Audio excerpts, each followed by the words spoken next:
Bom dia, oitavo ano. Espero que esteja todo mundo bem, esteja todo mundo preparado para a nossa aula. Vamos continuar falando em reprodução, só que agora vamos falar da reprodução em invertebrados. E estamos na nossa sétima aula da terceira unidade, então estamos acabando a unidade. Certo, pessoal? Vamos lá. Vamos falar um pouquinho, vamos começar falando das esponjas. Essas esponjas, eles também são animais invertebrados, são seres invertebrados e também são conhecidos como poríferos. Eles vivem em ambiente exclusivamente aquáticos e a sua reprodução é de duas formas, tanto sexuada quanto assexuada.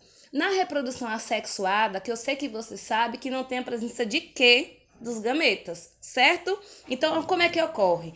Vai acontecer por fragmentação ou por brotamento. A gente sabe que fragmentação, uma parte dessa esponja vai se separar, se fragmentar e dar origem a um outro indivíduo.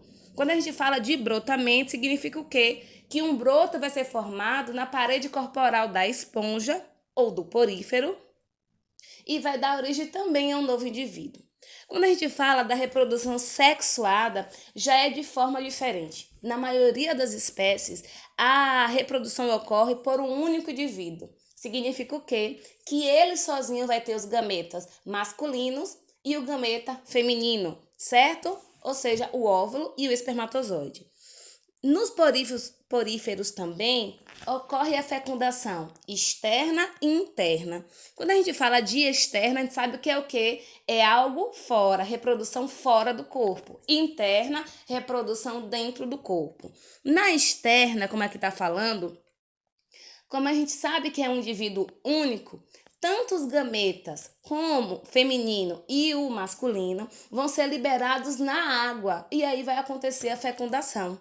Já na reprodução interna, o que acontece? Os espermatozoides serão liberados na água e vão penetrar o óvulo de outra esponja. Então, é dessa forma que acontece. Então, qual é o objetivo da aula? Eu quero que vocês entendam o quê?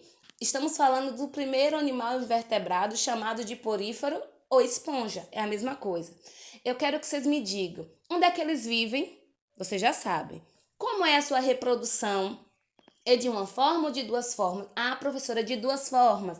Assexuada e sexuada. Mas na assexuada acontece de que forma? Vocês vão me explicar. Acontece por fragmentação e por brotamento. E na sexuada existe a presença de dois indivíduos? Não, professora, só um. Quais são? O que é que eles vão ter? Um indivíduo único terá gameta masculino e gameta feminino. E a fecundação é de que forma, professora? Fecundação externa e interna. Externa quer dizer que vai acontecer dentro do corpo da fêmea ou interna dentro do corpo da fêmea e externa fora do corpo da fêmea. Aonde serão liberados esses ovos? Esses gametas dentro da água, porque eles vivem onde? Em ambiente aquático. Beleza? Vamos para o próximo. Vamos falar agora dos quinidários, que é da mesma forma que os poríferos, eles também vivem em ambiente aquático. Ó, o que acontece com eles? Só que eles têm formas corporais diferentes. Eles assumirão duas formas, medusa e pólito, certo? As medusas, elas vão ser semelhantes a um guarda-chuva. E elas vão nadar ativamente. Elas não param de nadar, porque elas vivem na água, certo? Já os pólitos têm a forma de um cilindro com tentáculos. Por quê? Porque eles ficam presos no substrato. O que é o substrato, professora? Lá no fundo do rio, no fundo do mar, certo? Aquela terrazinha, aquele solozinho que tá ali, ele se prende ali. Então, substrato é um ambiente ao qual se fixa alguma coisa. Ok? Vamos lá. Então, de que forma vai ocorrer essa fecundação? De três formas. Assexuado, só por brotamento, certo? Um broto vai nascer e vai dar origem a outro indivíduo. Sexuada, com a presença de gametas, gametas masculino e gametas feminino. E alternância de gerações. Indica o quê? Vai indicar que tanto eles vão ter a reprodução sexuada quanto a assexuada. Observe a imagem. Olha o que acontece. Na reprodução assexuada, como vocês estão vendo aí, na imagem à esquerda, tá vendo aí? acontece o quê? Por brotamento. Tá vendo um novo broto aqui se formando? Então quer dizer que é assexuada. Só que dentro desse novo broto vai ter o quê? A presença de um novo broto, um novo indivíduo que vai nascer. Esse indivíduo que vai nascer, ele pode se transformar em uma medusa. Então, essa medusa vai ter o quê? Terá gametas, gameta masculino e gameta feminino. No momento que isso acontecer, que as duas, que o espermatozoide fecundar o ovo, vai ter a presença de o óvulo, vai ter a presença de um ovo. Esse ovo vai se transformar em larva. Essa larva vai se fixar lá no substrato, lá no fundo do mar ou no fundo do rio, onde tiver água. Então vai ficar lá, ó, paradinho, não sai, fixa no substrato. Aí, quando ela se fixa lá no substrato, quer dizer o quê? Que vai dar origem a um pólito. Esse pólito vai fazer que tipo de reprodução? Assexuada, através de quê? Do brotamento. E aí vai ter alternância de gerações. Tanto ele vai ter reprodução sexuada, quanto vai ter reprodução assexuada. Certo, pessoal? Espero que vocês estejam entendendo. Caso vocês não entendam, você já sabe, certo? Me pergunta, não fica com dúvida. Vamos agora falar de outros dois seres invertebrados. Vamos falar só desse nessa aula, semana que vem vamos falar do restante. Vamos falar dos plateumintos e nematódeos. Olha o que acontece. Eles podem ser de vida livre, né? Ou parasitas. Vida livre é que ele não vai infectar ninguém, não vai causar doença. Quando a gente fala de parasita, é algo que vai causar doença tanto aos animais quanto aos seres humanos. Vocês vão entender de que forma. Como eu falei, parasita porque eles causam o quê? Doenças. Essas doenças são chamadas de verminose, ou seja, verminose é o nome dado às doenças que são causadas por plateumintos ou nematóides parasitas. Lembrando, só os parasitas vão causar essas doenças. Aqueles que vivem em vida livre não causarão, certo? Aí aqui tem alguns dos principais plateumintos parasitas de humanos, que são o quê? Quais são as principais doenças causadas por esses plateumintos? Então, nós temos duas doenças principais. A primeira é ectossomo, ou barriga d'água, chamada geralmente aquela... A gente vê muita criança que não tem acesso ao saneamento básico. A gente sabe que isso aí é muito necessário, né? Para evitar esse tipo de doença, como bem outras coisas que a gente deve fazer. E também tem a teníase, que vocês vão entender de que forma é que acontece esse tipo de contaminação.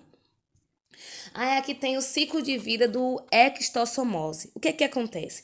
Você já viram aqueles caramujozinhos que a gente vê geralmente em tempo chuvoso, eles ficam aí na rua, ficam até em qualquer lugar que tenha cimento, eles começam a se criar ali. Dentro esse caracolzinho, uma larva penetra nela. No momento que essa larva, chamada de miracídio, penetra nesse caramujo, né, que algumas pessoas chamam de caracol, que também é chamada, essa larva pode ser chamada de cercária. O que acontece?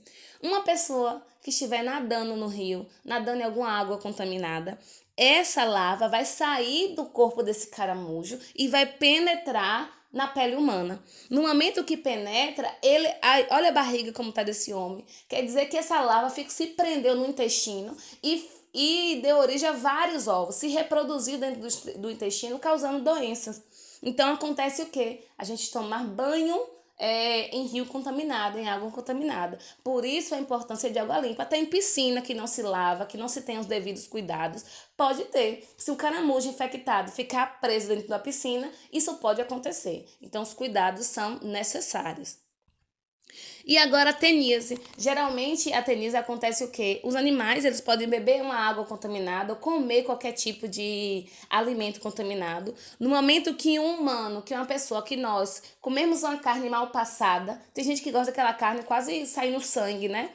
Então é aí que acontece essa contaminação. Então ela pode ir, essa teníase, para vários órgãos. Essa teníase é como se fosse uma lombriga mesmo. Certo? Então, você já sabe, teníase, ela ela é passada através de animais, né? E a barriga d'água, ou ectossomose, é através de água contaminada. Aí temos também os principais parasitas dos nematódeos, que é a lombriga ou o verme do amarelão, né? A lombriga tem um nome científico chamado de Ascaris lombricoides e o verme do amarelão é chamado de Ancylostomos duodenale. Então vamos entender de que forma que ocorre essa contaminação. Então uma pessoa ou ela come ou ela bebe alguma água contaminada, água sem ser filtrada, ou ela come algum tipo de alface, verdura, sem lavar direito. Por isso que fala a importância de colocar o alface de molho, colocar algo dentro para poder lavar direitinho. Existem pessoas que colocam água sanitária, existem pessoas que colocam várias outras coisas para poder ter essa lavagem correta e impedir essa contaminação. Então, gente, o que que acontece? Dentro aqui dessa água contaminada pode ter larvas, certo? Dentro dessa larva, um ovo vai ser liberado. Aí, no momento que a pessoa ingere esse alimento que não foi lavado corretamente ou bebe essa água, o que é que acontece? A larva vai perfurar o intestino e vai cair na circulação. Quando cair na circulação sanguínea, ele vai direto para onde? Para o coração. Pode migrar para os pulmões, pode ir para o esôfago e pode pegar todas as paredes dos nossos vasos sanguíneos, fazendo a contaminação. E sim, se não tiver tratamento, pode levar à morte. Então, agora é o ciclo de vida do amarelão. Como eu falei primeiro sobre as lombrigas. E agora eu vou falar sobre o ciclo de vida do amarelão. O que é que acontece? Os ovos da parasita são eliminados pelas fezes no solo. Tanto fezes de animais. Se você fazer o quê?